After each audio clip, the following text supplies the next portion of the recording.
Esta primavera, florescemos juntos. Apoie as vozes plurais que não têm medo de ir contra a corrente e partilhe a sua opinião nos comentários. Desfrute de todos os benefícios Observador, agora com 20 € de desconto. Assine hoje em observador.pt.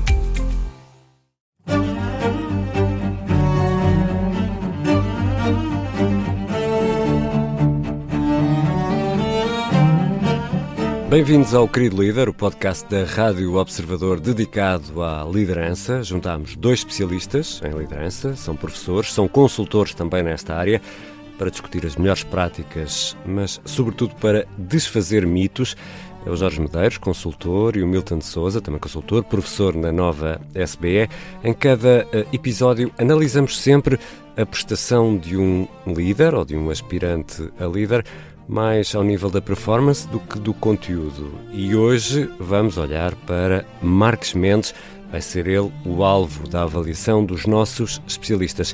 Também temos, claro, conselhos essenciais para uma boa liderança, e hoje vamos falar de um tema muito, muito importante: diversão. Sim, diversão e liderança. Será que estas 2 palavras combinam? Já vamos ver. E como sempre temos também um convidado, neste caso uma convidada, Teresa Cardoso de Menezes, é diretora-geral da Informa D&B, empresa especializada no conhecimento e análise do tecido empresarial. A Teresa faz muitas coisas e é ainda administradora não executiva do Banco Big. Vamos conhecer a Teresa neste episódio do Querido Líder, que começa agora. Eu sou o Ricardo Conceição. E cá estão eles, bem-vindos, Milton de Sousa e Jorge Medeiros, os nossos queridos líderes. Vamos começar sempre estes episódios pela análise de um caso, neste segmento a que chamamos Sim Chefe ou Não Chefe, e vamos, obviamente, avaliar virtudes e erros de liderança, e aqui o que está sempre em causa é mais a análise da forma do que do conteúdo. Esta semana olhamos para Marques Mendes, candidato à presidência da República. Jorge, Marques Mendes merece-te um sim-chefe ou um não-chefe? Eu vou já responder concretamente à pergunta, mas decidi trazer aqui um tema concreto que teve a ver, que faz parte da comunicação do Dr. Marques Mendes, que é o tema da experiência. E o tema da experiência precisa de ser mais bem qualificado. Por exemplo, eu conduzo há 30 anos, mas a minha capacidade de conduzir não está melhor. Quando muito está na mesma, ou quero eu acreditar que está na mesma, mas sou um otimista, não é? Qual é o tema? De que é que estamos a falar quando falamos de experiência? 30 anos a fazer a mesma coisa, eu ganho experiência todos os dias, mas não estou melhor. Portanto, o tema aqui da liderança, quando falamos de experiência, precisa mesmo de ser qualificado. De que experiência estamos a falar? Porque se for experiência em cargos políticos ou experiência política, e aqui já não estou a falar deste candidato em concreto, estou a falar de uma forma geral, também não faltam casos de excesso de experiência, não é? E acho que vamos ficar por aqui. Portanto, experiência sim, fazendo uma transposição para o mundo das organizações e da liderança que nos interessa. Qual é a qualidade dessa experiência? Milton, e a tua avaliação? Deixa-me trazer aqui um tema que tem a sua controvérsia. E se calhar, ainda bem. Até pode ser um bocadinho um tema clichê, tendo em conta a pessoa que estamos a falar. Mas eu acho que é interessante falar sobre isto quando falamos sobre liderança. Sobretudo sobre a percepção que temos do que é um líder. E vou falar um pouco, muito rapidamente, sobre aquilo que é algum trabalho que tem sido feito sobre o impacto que tem alguns traços biológicos naquilo que é a percepção que temos de alguém enquanto líder ou não. Vou começar por uma nota muito interessante, acho eu, e breve, que até mostra que há aspectos culturais que também condicionam muito a forma como nós vemos o aspecto de uma pessoa e de que forma que a qualificamos ou não enquanto líder. No Norte da Europa, se formos demasiado bem parecidos, isso pode condicionar a forma como nós olhamos para o líder e pode até prejudicar a imagem que temos do líder. Já no Sul da Europa, se calhar, pode ser exatamente o oposto. Portanto, ser bem parecido tem um efeito na percepção que temos das pessoas enquanto líderes. poderão estar já a adivinhar qual é que é o traço que eu vou falar a seguir, mas de facto, e há muitos estudos que falam sobre Eu isto. também estou a perder o cabelo. Estamos todos. Poderia ter sido. O Jorge está particularmente confortável com aquilo que eu vou falar a seguir. Estamos todos juntos. Que é o facto, por exemplo, a altura. A altura é um aspecto que condiciona a imagem ou a percepção que temos de um líder. E, de facto, tem havido inúmeros estudos que mostram que há uma aparente correlação entre a altura e aquilo que é a imagem que criamos de uma pessoa enquanto potencial líder. E há uma teoria evolutiva que pode ajudar a explicar isto, associada à liderança, embora haja alguns estudos que não são assim tão conclusivos quanto isso, até aparentemente este efeito pode ser mais significativo nas mulheres do que nos homens, mas de facto, aparentemente, quanto mais alta é a pessoa, mais nós associamos essa pessoa à possível imagem de um líder.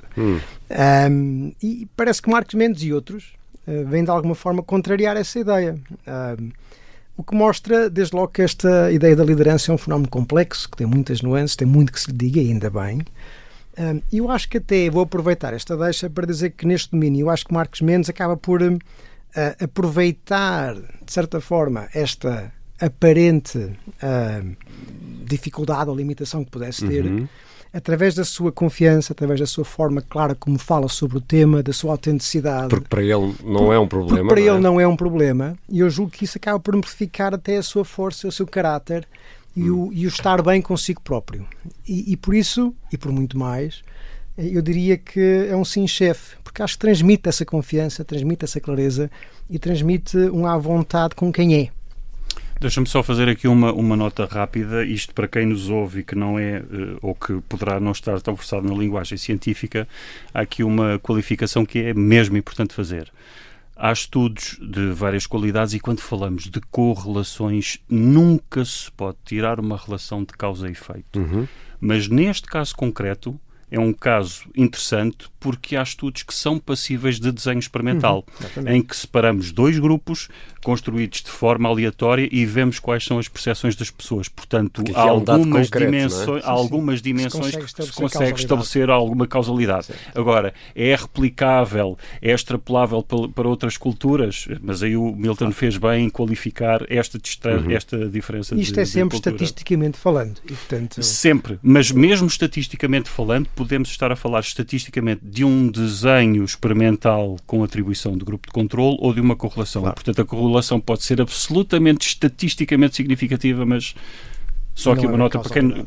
Sim, isto é muito importante. E fica atribuída esta nota, vou-lhe chamar assim, de sim-chefe. Neste querido líder ainda vamos conversar com a Teresa Cardoso de Menezes, diretora-geral da Informa, a DNB, é ainda administradora não executiva do Banco BIG. Vou aproveitar este instante para deixar aquele meu pedido especial, clicar em seguir este podcast na aplicação que habitualmente usa para ouvir podcasts, tanto na Apple Podcasts, Spotify, YouTube, enfim, nós estamos em todas. Está na hora de irmos aos tão ansiados conselhos de liderança no segmento que dá nome ao nosso podcast, Querido Líder. E hoje temos um tópico tão importante que eu até trouxe 2 canetas para tomar notas, não vai falhar a primeira. Vamos falar de pândega, não é? De diversão. Jorge, o bom líder deve divertir-se no trabalho ou fora do trabalho? Em todo o lado devia haver happy hour todos os dias. Vou tomar nota. Happy hour todos os dias. Vamos lá qualificar. Aqui entramos numa linguagem que é particularmente interessante e que foi muito abraçada pela psicologia positiva, que aliás é um dos temas da liderança, a liderança positiva, mas precisamos de saber de que é que estamos a falar. Estamos a falar de significado. Nós no episódio anterior falámos de significado, falámos de propósito, que é falámos talvez... de disciplina. E falámos de disciplina, mas o propósito também tem de ter disciplina, não é? Estamos a falar, por exemplo, de prazer, que é uma coisa mais imediata, ou estamos a falar da forma como olhamos para o nosso passado. Portanto, há todas estas dimensões, mas a nossa conversa aqui é liderança nas organizações. E, portanto, vou só lançar aqui algumas ideias. Perguntas semi-retóricas. Quantas vezes é que os líderes param para saborear o que está a correr bem?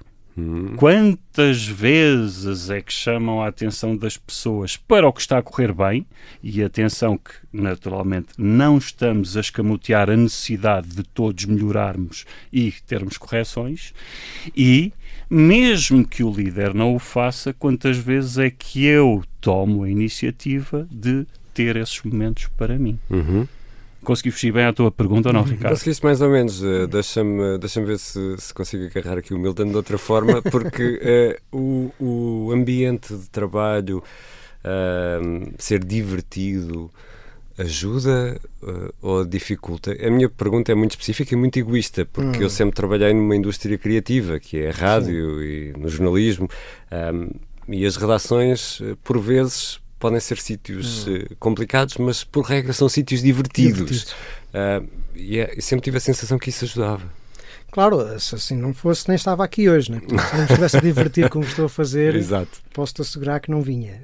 Mas, de facto, há aqui uma relação dual, desde logo. Né? Primeiro, quando fazemos o que gostamos, estamos intrinsecamente motivados pelo que fazemos, é difícil de imaginar isso acontecer sem nos divertirmos com o que fazemos. E, portanto, se nós estamos bem com o que fazemos, estamos a aproveitar o que fazemos, estamos a divertir, e isso contagia também os outros. Né? Se as pessoas estão a fazer o que gostam, é natural que se divirtam também enquanto fazem.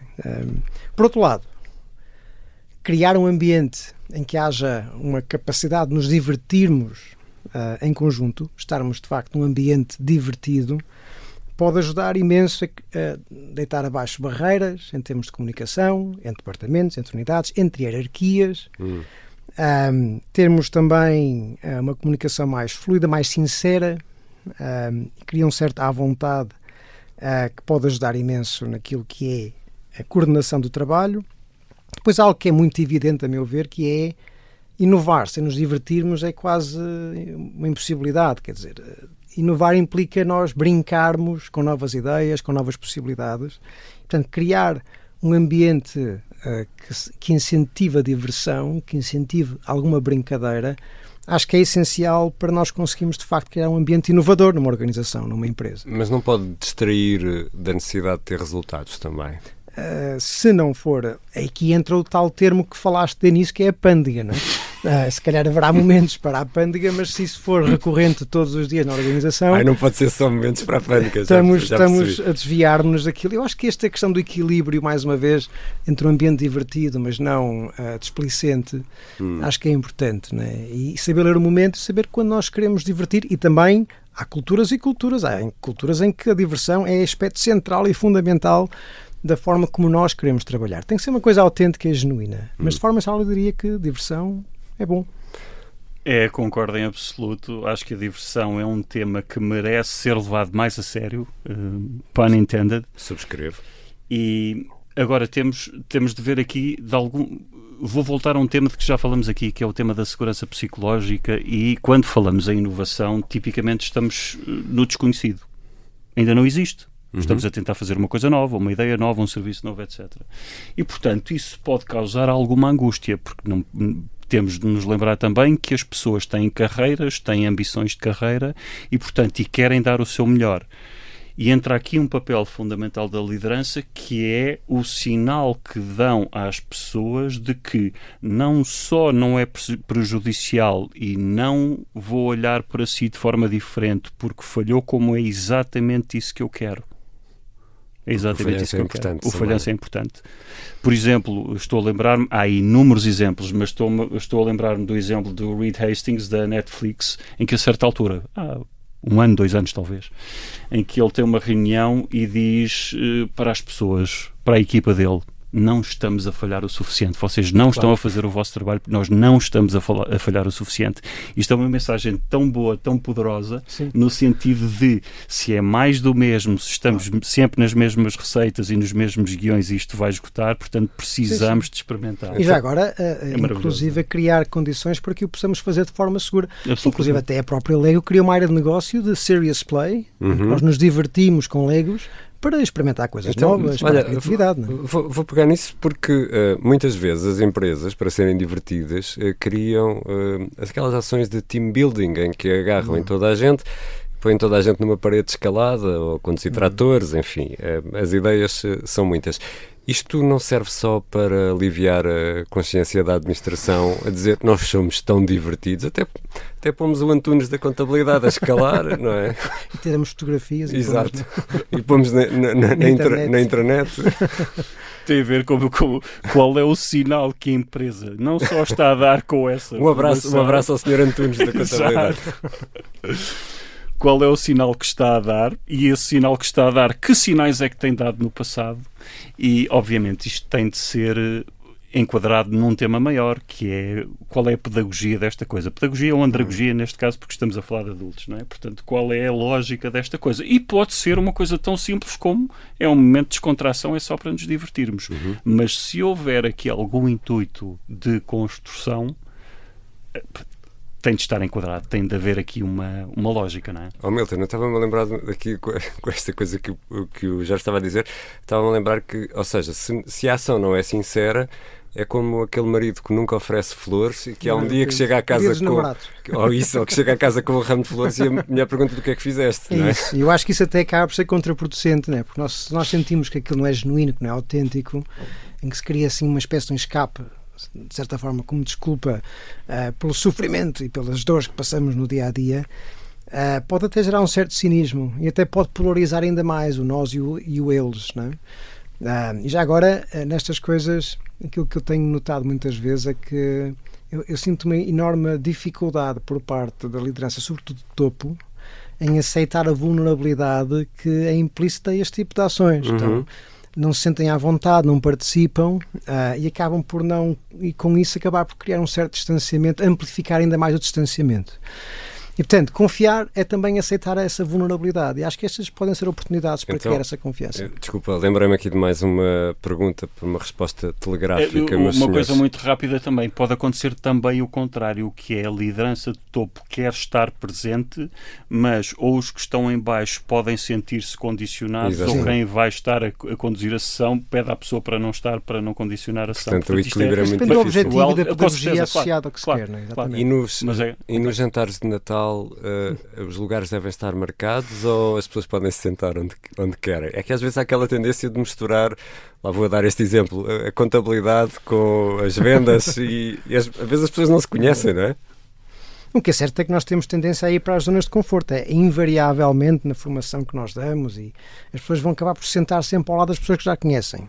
Portanto, nunca vão procurar. Mas tu és adepto dos lugares marcados ou cada um senta-se onde quiser? Cada um senta-se onde quiser e até desenhar o espaço para que as pessoas obrigatoriamente tenham que sentar com quem não estão habituadas a sentar. Ok, Jorge. Pode ser, ou então acontece como nas organizações em que agora não há lugares marcados, mas passado 2 dias já a uso capião, não é? Portanto, a pessoa começou a sentar-se ali, e a partir de toda a gente já assume tacitamente que é aquele lugar, não é? E todas as semanas vamos ter aqui conselhos práticos sobre liderança. A fechar esta primeira parte, vamos começar a conversa com a Teresa Cardoso de Menezes, que é diretora-geral da Informa D&B, uma empresa especializada no conhecimento e análise do tecido empresarial. Bem-vinda, Teresa. Além das funções que acabámos de descrever, da diretora-geral da D&B, é ainda administradora não executiva do Banco BIG, ainda tem tempo para os conselhos de direção da Câmara de Comércio e Indústria Luso-Espanhola e Associação de Empresas Responsáveis, 3 filhos, uma neta, gosta de caminhar, gosta de viajar e ainda tem a licenciatura em Relações Internacionais, o que de certo lhe abriu o apetite pela política internacional. Como é que arranja tempo para tudo isto, Teresa? Olá, Ricardo. Olá, Jorge. Olá, Milton. Obrigada por este convite. Isso é aquelas perguntas que me fazem sempre e fazem sempre às mulheres. Normalmente é às mulheres que fazem essa pergunta. Porquê? Porque hoje em dia os homens já fazem tudo também, não é? Atenção, nós temos a hipótese de não aceitar esta premissa. O tempo arranja-se, não lhe sei explicar, não sei como é que fiz. Eu trabalhei a minha vida toda e tive os meus filhos enquanto estava a trabalhar e nunca pensei muito nisso. Eu sou hiper organizada, é preciso muita organização. Estava tudo planeado, tudo escrito, listas para tudo. Eu fiz assim um modelo que agora com todas as apps que existem, na altura não havia, eu fazia no Excel lista de compras para não me esquecer de nada, organizava-me, mas nunca me passou pela cabeça não trabalhar.